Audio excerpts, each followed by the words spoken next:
Hello everybody, you have tuned in to Eric Jose on Making a Murderer on YouTube. I cover virtually any aspect of making a murderer. I go over the evidence, the documents, the photos.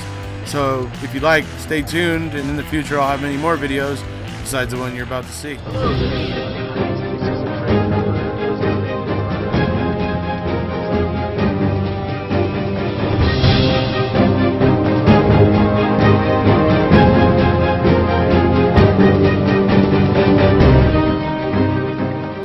How you doing there, everybody? Okay, today we're here revisiting the Colburn cabinet video. You know, the one where Colburn discovers Narnia, right? Okay. I say that in levity, really, but you know, it's ridiculous. Literally, when you think about where could this key have come from, you're gonna see a statement from him in here, a written statement, where he talks about the key was cleverly hidden in the back, or at the back of the cabinet, or on the back of the cabinet, or something. He just talks about the key is cleverly hidden at the back of the cabinet, or on the back of the cabinet, or something. It's like, cleverly hidden how? What do you mean? You know? And there's no clarification on it at all. So it's bizarre. And his account, when he tells us what happened or whatever, it's BS. It's total BS. And that's what I'm going to prove here in this video. Okay, so let's start out with, I'm going to end up showing you different pictures of the cabinet, right? The first three pictures are going to show you that all the stuff inside of the cabinet, all the stuff on the shelves and in the little slots and stuff, were all rearranged at least twice, probably most likely 3 times, because Colburn says he did it another time when he was there. In fact, he actually says he pushed one of the binders into the back of the cabinet, and that it broke the back panel of the cabinet loose, which I will illustrate also here in this video. So I've accounted for that. I've already accounted for that. So I had somebody on my videos today telling me I don't have any proof that Colburn planted the key. I've never offered any proof of that. I just blah, blah, blah, whatever. And I was just like, oh, really? So here it is, folks. Here's the proof. I think it's absolute. I mean, Colburn's account of how he found this key is ridiculous. It's absolutely ridiculous. I'm going to illustrate how ridiculous it is here in many ways. To start out, I am going to end up prying the back of the cabinet out a little bit so that there's a gap, you know, and stuff, just like the way you see in Stevens. You're going to see, I'm going to show you the pictures of Stevens so you can see how I'm creating the approximate conditions. And it's you know, so I end up doing that. What I do first, before I ever get to shaking, moving, whatever, anything like that, before that, I wedge the key in 2 different places. Okay? I wedge the key in 2 different places, and I show everybody how obviously visible it is. All right? Right, because if it's going to be obviously visible, then how is it cleverly hidden? Right, folks? You get what I'm going. You see where I'm going here. There's nowhere to cleverly hide this key to begin with. So I'm going to illustrate that first. Then after I illustrate that, then I'm going to show you, if we assume that it somehow was cleverly hidden in there, inexplicably, right? Then I'm going to show you how difficult it is to make that key come out. Just to make it come out, much less to make the key fall forward from, you know, actually towards the room and away from the wall. I mean, with the key and the lanyard both pointing away from the cabinet. It's bizarre, and you're going to see the way it falls in this video. It doesn't work. It doesn't, there's not, Colburn's claims are farcical. Absolutely just a joke. An absolute joke. And that's what I'm going to illustrate here today. So I'm gonna pop back in here wearing my Wrecking Crew tie. A couple points. Don't be alarmed if you see me wearing my Superman shirt. That's because this video is a video I did a while back. So when I saw today that people were actually questioning whether or not there was proof that Colburn's full of crap, well, I figured, hey, maybe this is a good time to revisit the Colburn cabinet video and the discovery of Narnia. Right? Okay. So we're going to move into it now. Right now, the first thing you're going to see is just a document of Colburn kind of letting the local DA, right after MAM came out, essentially, I think is when the statement was made, letting the local DA know what happened essentially and all that sort of stuff. So here we'll get to that, and we'll see. So here we have Andrew Colburn saying that no evidence was planted at any time by any law enforcement officer during the course of the investigation. The key to Teresa's vehicle was not discovered laying next to a pair of shoes in the open, but instead it was cleverly hidden behind the bookcase in Stephen Avery's bedroom. Cleverly hidden how? I don't know. Okay. So, there you saw Colburn claiming that the key was not found on the floor, under the slippers or whatever, that it was cleverly hidden behind the cabinet. Not in the back of the cabinet, but behind the cabinet. Strange. I don't understand what the hell he's talking about either. But the only thing I can think he means is that it was wedged in where the back was separating from like the sidewall, or possibly wedged in between the back piece and the cross shelf that's along the top, which you'll see here in a second. I'll show you some pictures of it, because I'm going to show you the pictures right now so that you can see. There's going to be the first picture is going to be the way the cabinet pretty much was when they entered Stephen Avery's bedroom, basically the way it lie. Then the second picture shows that everything has been moved around in it. It's in a different configuration. And then there's a third one. The third one after Colburn had emptied it out completely and looked around inside of it and then put everything back, and then that's when he supposedly shook it, started shaking it, you know, whatever, and the key pops out. And you're going to see here how ridiculous that is. I'm going to show you. You're going to see how hard I have to work to get that key to pop out in any way, shape, or form. So you'll see here in a second, but I want to show you these pictures of the cabinet so that it verified for anybody watching this video. You can't deny that this cabinet was emptied out and searched at least twice. So here we go. I'll show you this right now. All right, so here we have the first picture of the cabinet. You can see there's keys there on the top shelf thing, and this is the way basically it was when they walked in, or within the first couple days. Jinxie was the one helping me with this video, and she's the one that provided these pictures that we're looking at right now. So just wanted to go ahead and give her a shout out there. But here we see that there's, you know, now a different configuration of everything in the shelving, and then it goes over to this time where we know, because Colburn told us that he pulled all this stuff out and put it back, and then that's when he tried shaking it. So we know all that stuff's been rearranged. So we know it was gone through at least twice, and that nobody seemed to see anything in there cleverly hidden. I don't know, but anyways, here's just wanting to show you guys how the back of the cabinet was splitting away from the side walls there. It's important. I recreate this condition with the cabinet I bought. I actually do peel the back away and make it just like this. So we'll be seeing that in a minute. But yeah, this is the type. This is the way the cabinet was, and this. Okay, so there you see quite clearly that the things inside of that cabinet were rearranged at least twice. At least. I'm sure it was more. I'm sure more people looked through it, but twice that thing was completely emptied out and everything was rearranged, put back in it, and nobody saw it. And the reason why that's important is because I'm about to show you some clips right now. The clips of the cabinet that I bought and did my own little testing here, and you guys are going to see the way that the key falls, the way the key acts, the way that the key in the lanyard, you know, the way that they react when I do this testing. There's no way that Colburn could have just walked up and just shook it a little. You'll see when you see what I have to do just to make the key come out. It's ridiculous, but I tried my damnedest, and I made sure I put whatever force and however I could to help it to get that key to come out. And you'll see I had to do quite a bit.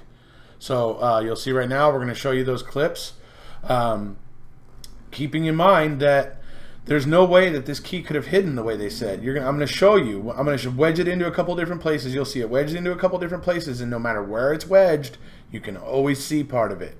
And not just a tiny little bit of it.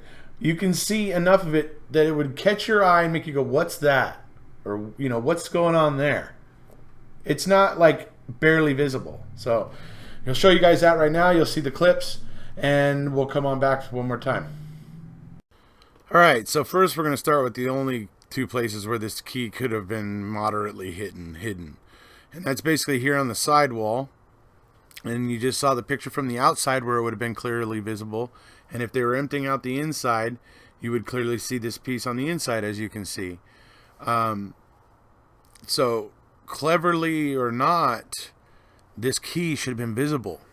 So, I don't know what Colburn's getting at with that. But now we're going to move on to, now the key is wedged in the cross shelf, behind the cross shelf in the back panel. And like I said, you still see something there. You see something that catches your eye and makes you go, what is that? Or just, it's going to make you inspect a little bit further. No matter if you look from top or bottom, it doesn't matter. You still see hints of it. So how they could have searched this thing twice and missed this, either if it was in either spot, how? It just doesn't make sense. It's just not. It just doesn't make sense. So now you're gonna see me start to pick at the cabinet, swing it around, shake it, and whatever, and try to get the key to come out. Right. So you're gonna see that now, and what you're gonna see is like it's first of all, it's very difficult for me to get the key to come out. Okay, it's very difficult just to get that far, but I get it to do it about 3 or 4 times, and we get to see the results of where the key lands. Okay, so this is assuming we just somehow get past the part where everybody somehow didn't see a key that was wedged into the back of this cabinet, which I've illustrated would be clearly visible, especially the number of times that cabinet was emptied out and looked in. Okay, and trust me, I've said this before. Police and stuff are just like me in the industry I work in, because I have to get into people's cabinets and work on audio gear and stuff like that all the time, and they carry like I do. Okay? Maybe not this one, but one very, very similar to it. Okay? So, and they look around in dark places with it. Okay? So, to say that this thing was cleverly hidden is BS. It's absolute BS. But if we go past that, if we just say, okay, fine, somehow, by some miracle, it was cleverly hidden somehow. Okay. Then we get to the part of it's very difficult, number one, to get the key to come out. Then when the key does come out, the key doesn't fall anything like it falls for Colburn and Link. It falls right up against the baseboard almost every time, except for one time, and that's when it was actually not inside the cabinet. I had actually just put it wedged in between the back paneling and the sidewall, and then I just shook the cabinet or whatever, and the key fell, and it fell closer to the way it fell in Steven's bedroom, but still not really. It still was closer to the baseboard. See, and that's the theme here, is that my experiment showed the key coming out closer to the baseboard, much closer. In fact, up against the baseboard most of the time. Most of them, the keys in the lanyard are leaning up against the baseboard. So, all right, so we'll go ahead and get to it. You guys can see the experiment now, and we'll see it. This is me getting the cabinet ready here. As you can see, I, have the back paneling pulled away a bit there so that it's just like the one in the pictures in Steven's bedroom. And, that's creating the gap for these keys to be able to slide out or to be wedged in behind the shelving and stuff like that. So here I am getting ready to start the first experiment. I got it on the center shelf, the cross shelf. I'm wiggling the thing around. Oh, it drops. Okay. Now what I'm doing is I'm wedging a little screw in there to keep the opening open a little further, so that there's a bit more of an opening for the key to slide out through, because I'm trying to give it every chance, every opportunity to be able to slide out of there and kind of do like what Colburn said it did. So here I am going multiple tries, and oh, there we go. Like the third try, it comes out, but look where it's at. It's stuck to the baseboard. So here we go with another attempt. Okay, heave, So here we go again. Got nothing coming out there. And like I say, you can kind of see how big that gap is. There's a gap there for something to be able to slip out. Here we go again. And there it goes. And look at where the key is. It's pretty much stuck to the baseboard. So, you know, that's 2 times it came out stuck to the baseboard. But here we go again for a 3rd try. Like I said, notice that gap is there. The gap is open. There's room for that key to slip out. But sorry, got a little tired there. Been throwing this cabin around for a while.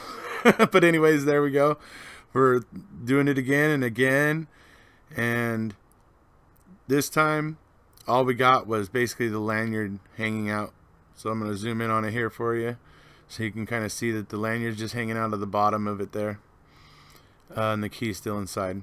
So now we move on to the key is wedged in the sidewall, and it falls out. And it falls, in that case, on top of the baseboard. In this case, it falls inside of the cabinet. And then again we go, and this time the key falls again inside of the cabinet. So then we move on to the next one, and this time the key does actually fall outside of the cabinet. But the problem is that, like I said, if the key was there in that sidewall, it would have been highly visible from the outside. All right, everybody. So hopefully there you can see what I'm talking about. The key does not come out the way, it doesn't fall the way it falls in the way we see it in Stephen's bedroom. It's always falling up against the baseboard. Okay? That's where it wants to go almost every time, except for that one time when I wedged it in between the backing and the outer wall. Then that 4th time it fell, after falling on the baseboard once, falling inside the cabinet twice, then it fell outside the cabinet, and it was kind of close to what Andy had in Stephen's bedroom there, but it was still not. The lanyard was actually still facing towards the cabinet, but it was actually maybe like 1.5 inches away from the baseboard. Okay, whereas pretty much every other attempt, it came out on the baseboard every time, or touching, or leaning against, or really, really close to it, really super close. So how? It's another reason why it doesn't make sense that somehow Colburn got this key to fall the way it did there. His claims that it was cleverly hidden. How? I've shown that there's no way for it to be cleverly hidden, especially when you have it getting searched at least twice, probably more. And like I said, police use the same light I do, or a similar one, to look into dark, cabinets and corners and things like that. So to suggest to me that somehow this got missed on multiple searches is ridiculous. So where was it hidden? This is why Andy Colburn's claims of he shook the cabinet on the 8th, the 8th search or whatever, and that it suddenly just popped out. Him and Link and Kucharski are there, and it just pops out. Ooh. Oh, you know what I mean? Right? It's ridiculous, right? And then, how the heck did they know what it is before it got tested, tried, or anything? Because it immediately gets logged into evidence as the victim's key, right? Okay, so some of you may recall this. This is, this was shown during Mammothon, courtesy of Henbury on Reddit. He came on Mammothon, and him and I had a little chat, and we were talking about this document. This is the ledger for the logging in of the key found in the bedroom. Okay? That's what this is right here. Okay, this is the key. They're logging it in that day at 9:30, right? Right when they find this thing, right? And everything. But look at what they're putting. Okay, on the ledger. They don't know that yet. They haven't tried it. They haven't tried it in the RAV. They haven't done any of those things. How could they possibly know that? That's the question you ask yourself. So anyway. So that's the issue, right? These are the issues, folks. These are the problems. This is why Andy Colburn's story does not ring true. It's a lie. It's a joke. And, Charles, I hope this answers all your questions. All right, buddy. So to hit the high points. Number 1, the key would not have been missed. There's no way for it to have been cleverly hidden enough to be missed on multiple searches. Okay? Number 1.